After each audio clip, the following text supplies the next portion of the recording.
और झुंझुनू से खबर, जहां विधानसभा उपचुनाव में प्रचार चरम पर है। लगातार बड़े नेताओं के दौरे जारी है।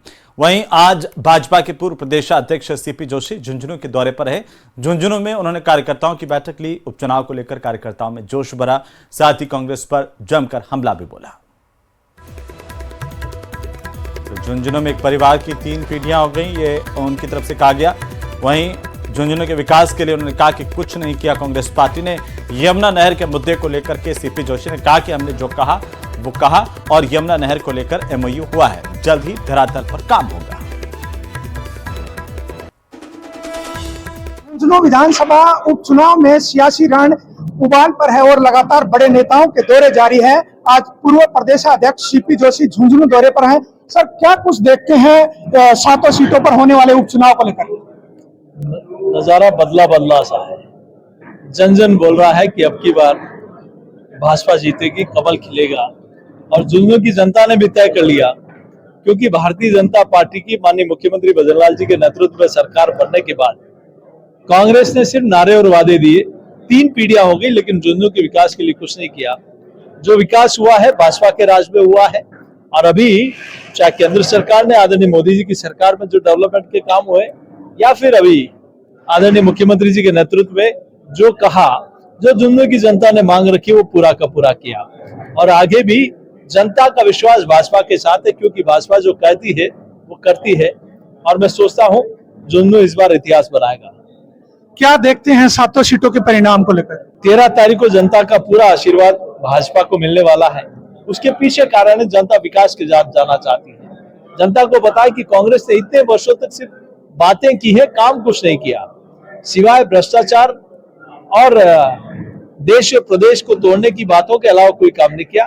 भाजपा हमेशा विकास को आगे बढ़ाने का काम करती है, तो जनता का आशीर्वाद भाजपा के साथ होगा। झुंझुनू विधानसभा उपचुनाव में वंशवाद और यमुना का मुद्दा भी हावी है और भाजपा है वो लगातार यमुना के एमओयू को लेकर मैदान में। निश्चित रूप से हमने किया है, जो कहा है वही जनता के बीच में कर रहे हैं। इनकी 3 पीढ़ियां बीत गई, आजादी के बाद से लेकर अब तक जिन्होंने यहाँ नेतृत्व किया है, उन्होंने जनता, इस क्षेत्र की जनता के लिए क्या किया, उन्होंने इस क्षेत्र के विकास के लिए क्या किया, उन्होंने इस किसानों की समृद्धि के लिए क्या किया, उन्होंने इस क्षेत्र के युवाओं को आगे बढ़ाने के लिए क्या किया, इन्होंने शहीदों के सम्मान के लिए क्या किया? कुछ नहीं किया, सिर्फ बातें की। इसीलिए जनता कमल के साथ जाने वाली। तो ये थे पूर्व प्रदेशाध्यक्ष सीपी जोशी, जिनका कहना है कि देश की जनता कांग्रेस को जवाब देगी। करसन सिंह शेखावत, न्यूज़ 18 राजस्थान, झुंझुनू।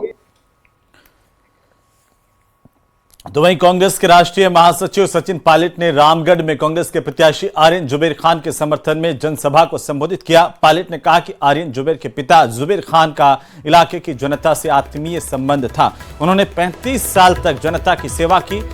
सचिन पायलट ने कहा कि इस चुनाव में सरकार नहीं बदलेगी, लेकिन जनता ये निर्णय करेगी कि जो सरकार 11 महीने पहले बनी वो पूरी तरह फेल रही है। हमने मंदिर, मस्जिद, हिंदू मुसलमान की बात नहीं की। इन्होंने नोटबंदी की। हमने किसान, विद्यार्थी, युवा और बेरोजगारों की बात की है। इन लोगों की नींद तोड़ने के लिए मौका मिला है। वहीं आर्यन खान ने कहा कि जो अपने पिता के अधूरे सपनों को पूरा करने का काम करेंगे। उन्होंने सभी मतदाताओं से अपने पक्ष में वोट की अपील की है। इस इलेक्शन के अंदर भारी बहुमत से आर्यन जी चुनाव जीतेंगे। एक नौजवान व्यक्ति को पार्टी ने टिकट दिया है। स्वर्गीय जुबेर खान साहब का बहुत योगदान रहा रामगढ़ के विकास में। जनता के साथ एक आत्मीय संबंध था और मुझे लगता है कि सभी जाति बिरादरी के लोग मिलकर आर्यन जी को समर्थन कर रहे हैं। अच्छे बहुमत के साथ चुनाव जीत कर जाएंगे। कि इसमें हर चीज़ में भाजपा राजनीति ना करे। शिक्षा ऐसी चीज़ है जहाँ पे सब लोगों को लगना चाहिए कि सब साथ में रहते हैं। जानबूझ के राजनीतिक हित साधने के लिए अगर कोई काम करता है तो मैं उसको गलत मानता हूँ।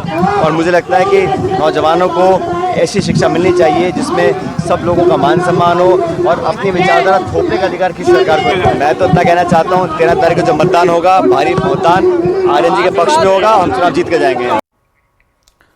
तो वहीं प्रदेश में 7 सीटों पर 13 नवंबर को होने वाले मतदान के लिए प्रचार का आखिरी दौर चल रहा है। 7 सीटों पर 11 नवंबर की शाम को प्रचार का शोर थम जाएगा। सलुम्बर विधानसभा उपचुनाव को लेकर सभी नेताओं के दौरे और जनसभाओं का दौर भी चरम सीमा पर है।